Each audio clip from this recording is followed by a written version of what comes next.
네, 여러분, 원래 어린이 주일은 다음 주일이지만은 우리가 다음 주일에는 사랑의 장기기증운동 본부와 함께 예배를 드리도록 계획이 되어 있기 때문에 오늘은 제가 원래 다음 주일 어린이 주일에 전하려고 했던 그런 말씀을 오늘 좀 드리도록 그렇게 하겠습니다. 여러분, 그 옛날에 목욕탕 시리즈라는 얘기가 있었습니다. 다 기억하시죠? 모르는 분들이 많군요. 제가 추억의 목욕탕 시리즈 얘기를 한번 해드리겠습니다. 어떤 집에 아버지와 아들이 있는데 하루는 같이 목욕탕에를 갔다는 거 아니겠습니까? 아버지가 온탕에 들어가면서 어휴 시원하다. 그리고 온탕에 들어가서 너무 좋아하시면서 아들아 이리 들어와라 너무 시원해. 그랬더니 아들이 아버지 말을 듣고 그저 다이빙 하는 수준으로 들어갔는데 이게 웬걸요? 시원하기는 그냥 뜨거우니까 뭐라 그래요? 이 세상에 믿을 놈 하나도 없다고 그러더랍니다. 듣고 있자니 아버지가 너무 화가 났어요. 그래가지고 아들 싸대기를 한번 탁 올려 붙였답니다. 옆에 있던 아저씨가 보더니 아니 이보세요, 아무리 아버지라도 그렇지 아들을 그렇게 뺨을 때리는 아버지가 어디 있습니까? 그랬더니 그 아들이 옆에서 하는 말이 놔두소마 지 새끼 아프지 내 새끼 아프겠습니까?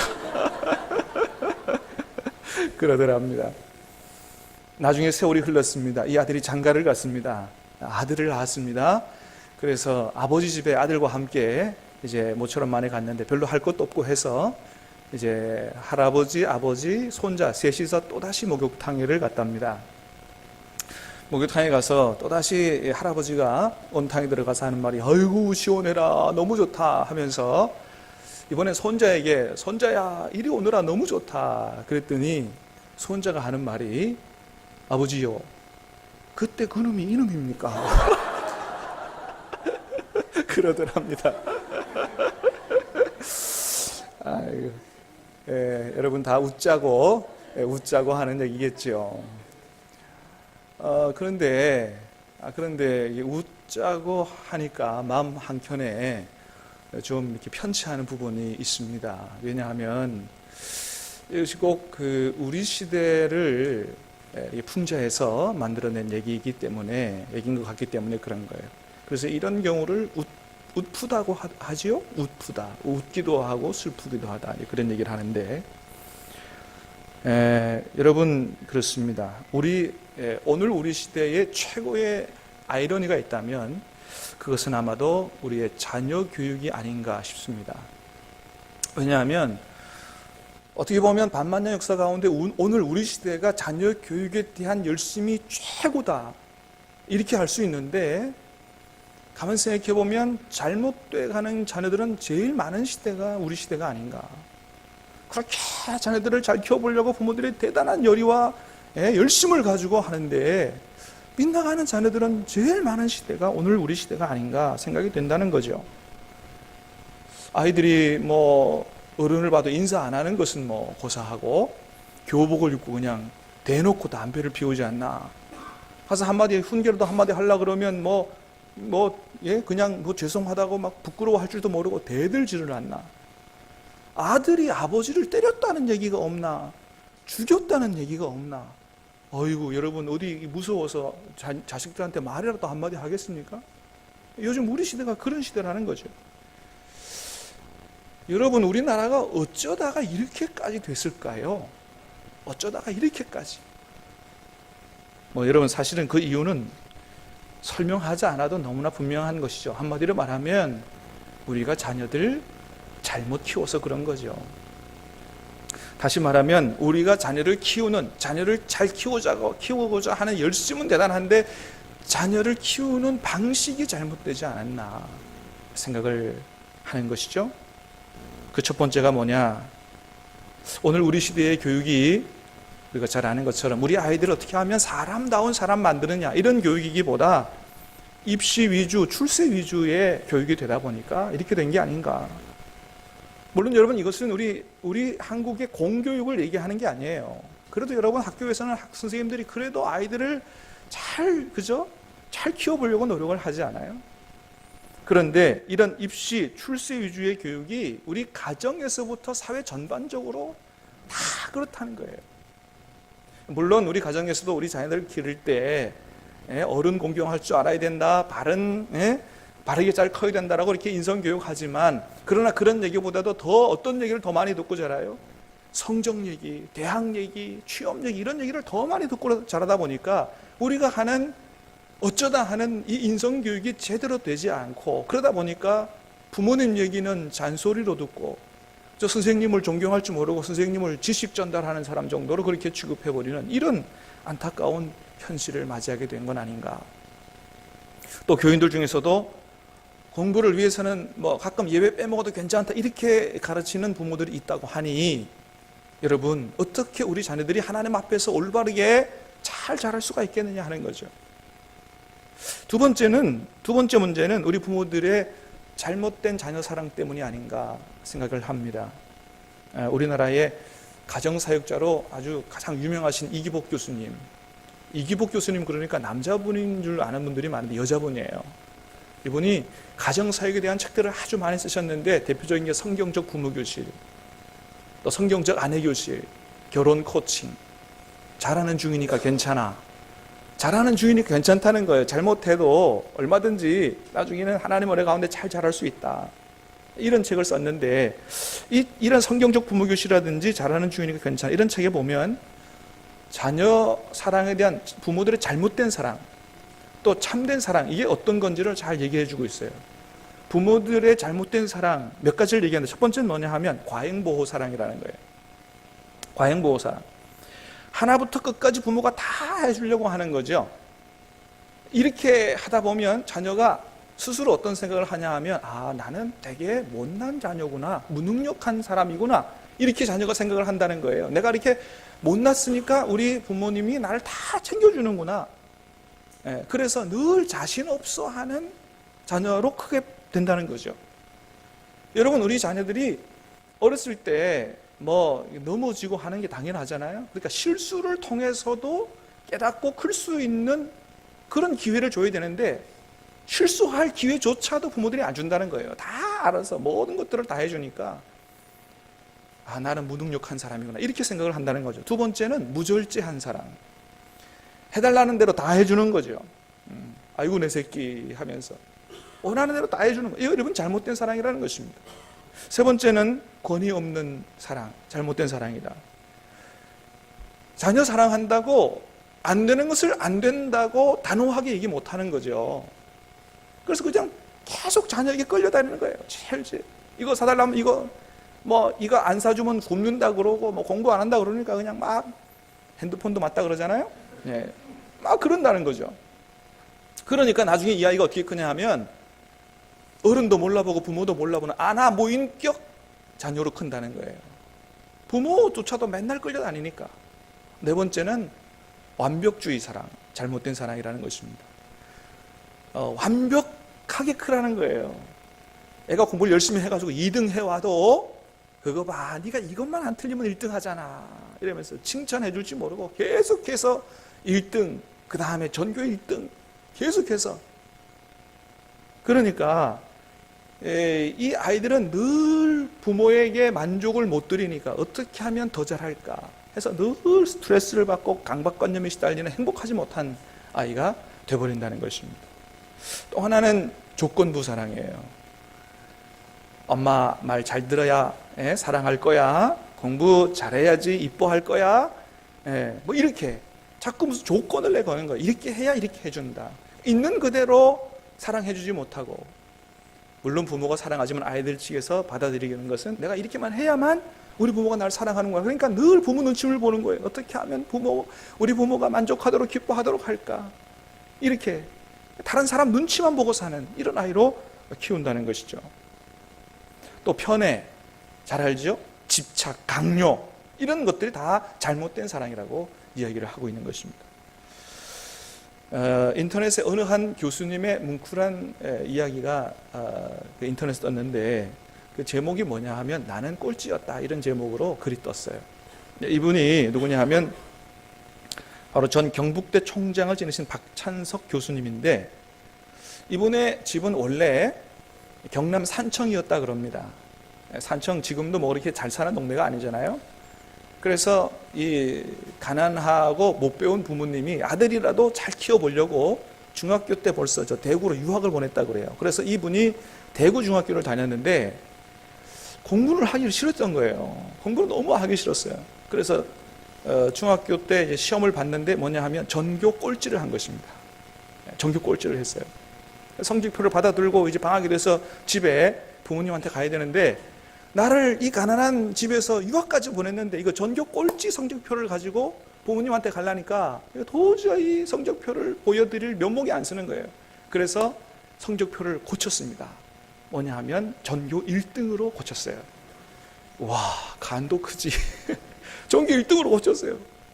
그래가지고 집에 가서 부모님께 성적표를 내드렸는데 때마침 동네 사람들이 유학 간 이 아들이 돌아왔다고 다 아버지를 찾아와가지고 아이고 어떻게 아들이 그렇게 가서 공부를 열심히 했는데 어떻게 잘 됐냐고 물어보니까 아버지가 하는 말이 글쎄 이번에는 전교 1등을 했는데 뭐 두고 봐야지 뭐 어쩌다가 한 건지 모르니까 앞으로 잘하는지 계속 두고 봐야지요 뭐 이렇게 얘기를 하니까 그래도 동네 사람들이 아이고 그래도 아버지 이름이 명순 씨였던 것 같아요. 명순이는 아들 하나는 잘 뒀다고 그렇게 전교 1등을 했으니 한턱 쏴야 된다고 이래가지고 막 보채니까 아버지가 집에 한 마리밖에 없는 돼지를 잡아가지고 동네 사람 잔치를 해줬다고 그래요.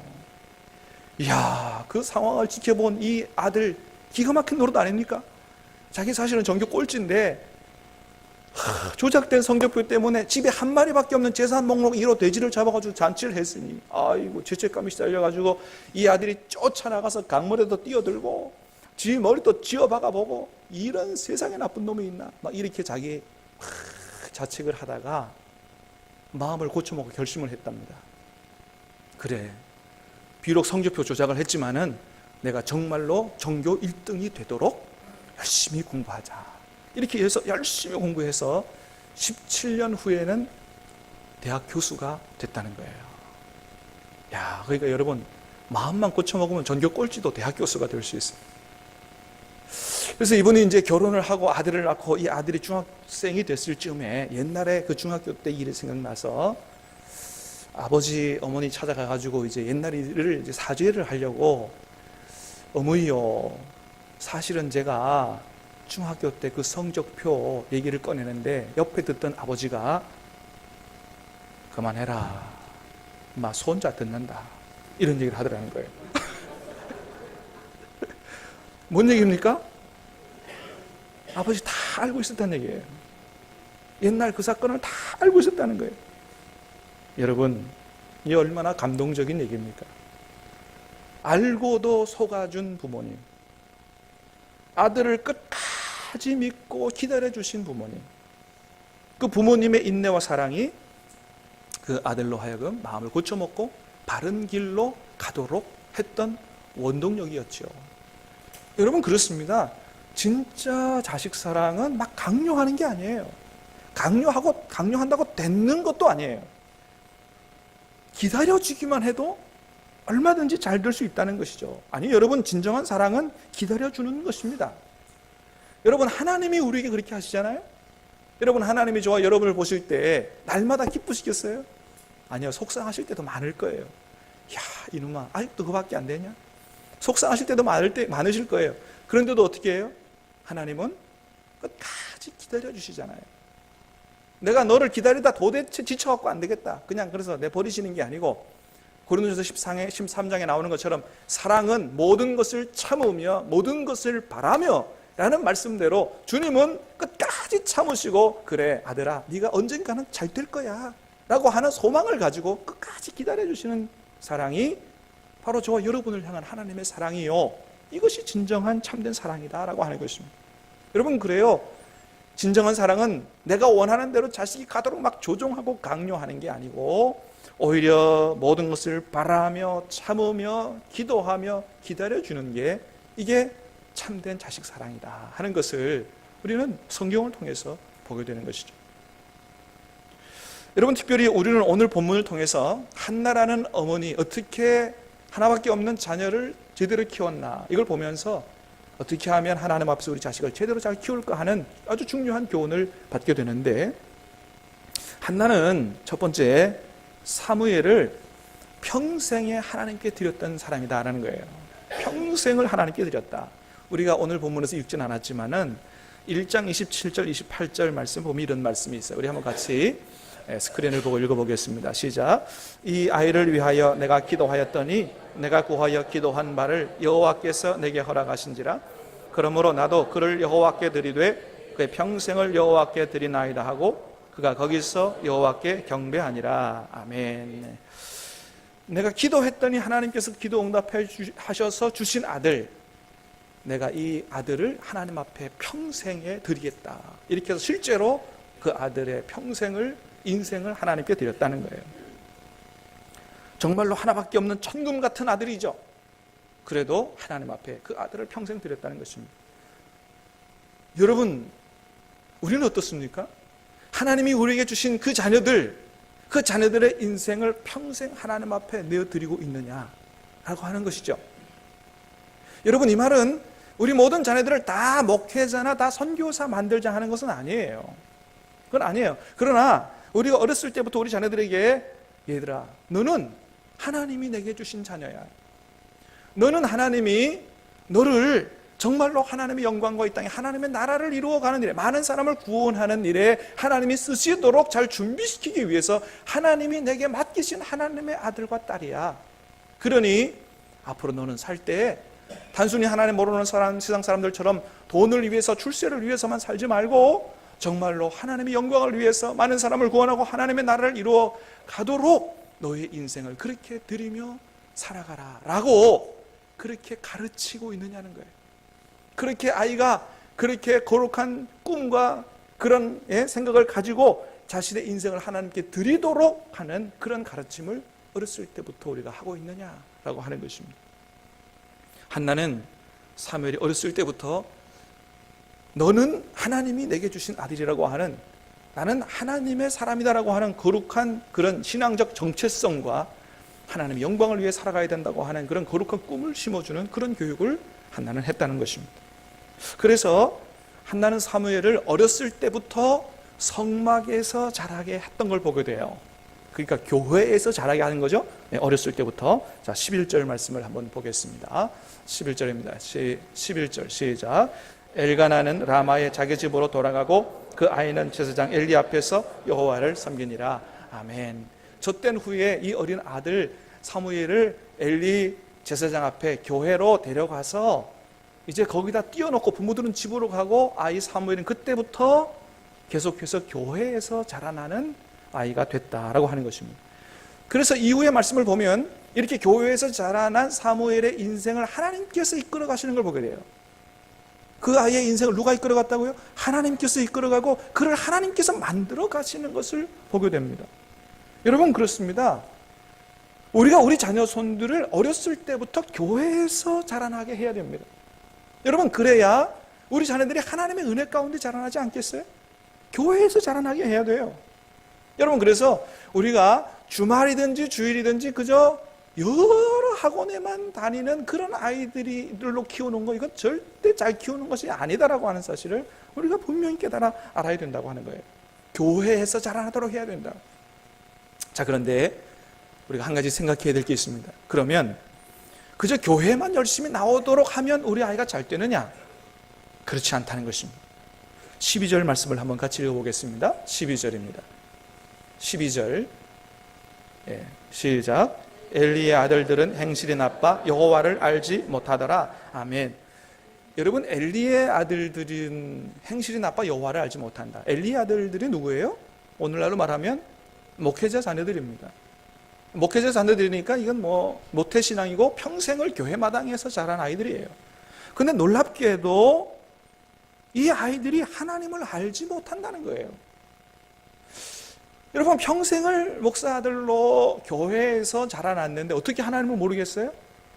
하나님을 알았죠. 근데 뭐만 있어요? 하나님에 대해서 아는 지식만 있지 한 번도 하나님을 경험해서 만난 적이 없다는 것입니다. 하나님을 경험해서 자기 하나님으로 만난 적이 없다는 거예요. 그래서 그러다 보니까 이 아이들이 죄를 짓는데 어떤 죄를 짓냐 하면 예배를 우습게 여기는 죄를 짓는다는 거예요. 여러분, 저와 여러분의 자녀들이 하나님 앞에 드리는 예배를 가장 귀한 것으로 여길 수 있게 되기를 주님의 이름으로 축복합니다. 하나님 앞에 복을 받으려면 하나님께 드리는 예배를 소중히 여겨야 돼요. 근데 이 아이들은 예배를 우습게 여겼어요. 거기다가 성도들이 드리는 헌금에 손을 대기 시작했습니다. 여러분, 이거 큰일 날 죄 아니에요? 더더군다나 성막에서 교회에서 봉사하는 여자들과 동침까지 하는 이런 엄청난 죄들을 짓게 됐다는 거예요. 교회 마당에서 자라는 아이들이에요. 근데 여러분, 사무엘은 어떻습니까? 사무엘은 어렸을 때부터 어렴풋하게라도 하나님의 음성을 듣는 아이였다는 것입니다. 3장 2, 3, 4절을 읽어보겠습니다. 자, 시작.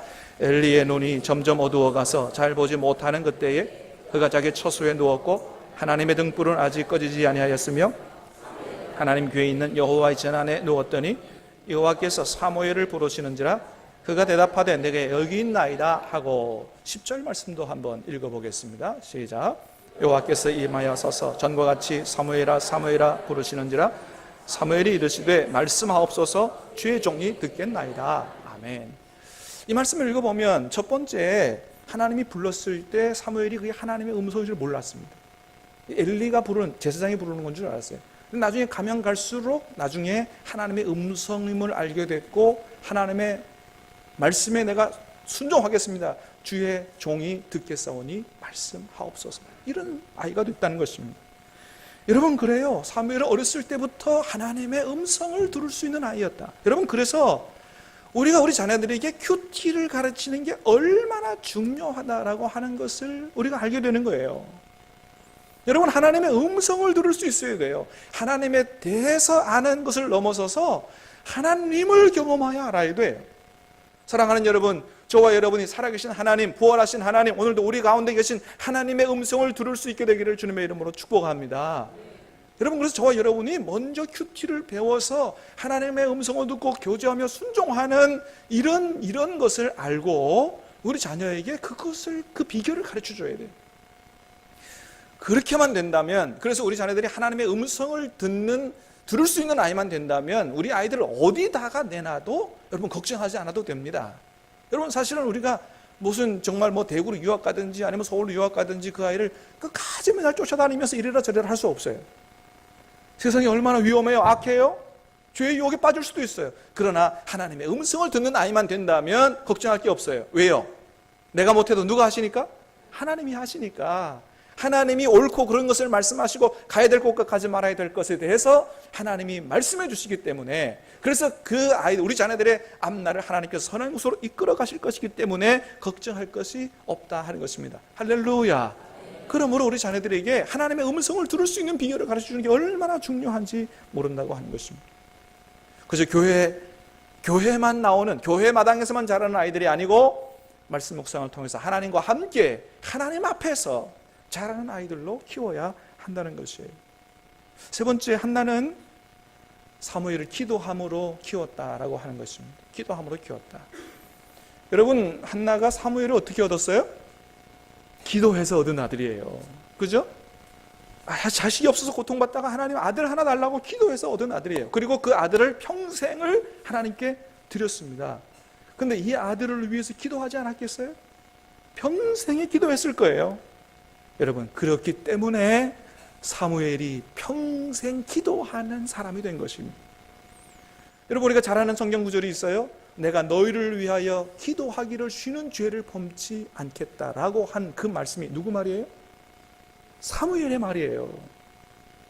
사무엘이 내가 너희를 위해서 기도하는 죄를 결단코 짓지 않겠다. 무슨 얘기예요? 사무엘은 평생 기도하는 삶을 살았던 사람이다라는 걸 보여주는 거예요. 뿐만 아니고 나라가 블레셋 족속과의 전쟁 속에서 굉장히 어려운 가운데, 영적 침체기 가운데 있을 때 미스바 기도 운동을 일으켜서 전쟁에서 승리하고 나라를 구한 민족적 영웅이 바로 사무엘이라 하는 것입니다. 여러분, 오늘 우리 시대에 이런 인물 필요하지 않아요? 이렇게 어려울 때 정말 하나님 앞에 기도하면서 그 하나님 주신 지혜와 능력으로 나라를 세워갈 수 있는, 이 어려운 가운데서 구원할 수 있는 이런 지도자들 필요하지 않습니까? 간절히 바라기는 저와 여러분의 자녀 손들 가운데 그런 인물이 나올 수 있게 되기를 주님의 이름으로 축원합니다. 여러분, 기도하는 사람은 어디에서 나옵니까? 기도하는 부모 밑에서 기도하는 자녀가 나오는 거예요. 한나가 그렇게 기도하는 어머니였기 때문에 그 아들이 기도하는 자녀가 됐다는 것입니다. 사랑하는 여러분, 자녀를 위해 기도하는 부모가 자녀를 위해 기도할 때 그 자녀는 절대 잘못되지 않는 줄로 믿습니다. 설사 잘못된 길로 나가다가도 그 부모님의 기도 때문에 하나님이 응답해 주시고 그 자녀를 바른 길로 인도해 주실 줄로 믿습니다. 여러분, 자녀 손들을 기도로 키우시기를 바랍니다. 요즘 우리 교회 수요기도회에 자녀들을 데리고 참여하는 부모들이 계신데 너무 잘하는 거예요. 어렸을 때부터 기도회에 참여해서 기도로 자란 아이들 반드시 바르게 잘 커갈 줄로 믿습니다. 여러분, 이 악한 세상 속에서 우리 자녀들이 정말로 하나님의 자녀로, 하나님의 일꾼으로 바르게 클 수 있는 비결이 무엇입니까? 이런 죄의 유혹 속에서 살아갈 때 우리 자녀들이 거기 빠지지 않고 죄의 유혹에서 이길 수 있는 힘은 어디로부터 오는 것입니까? 인생을 살면서 여러 가지 고난을 당할 때 그 고난을 딛고 일어설 힘은 여러분 어디로부터 오는 것입니까? 우리 자녀들이 머리가 될지언정 꼬리가 되지 않는 지혜와 총명은 어디로부터 오는 거예요?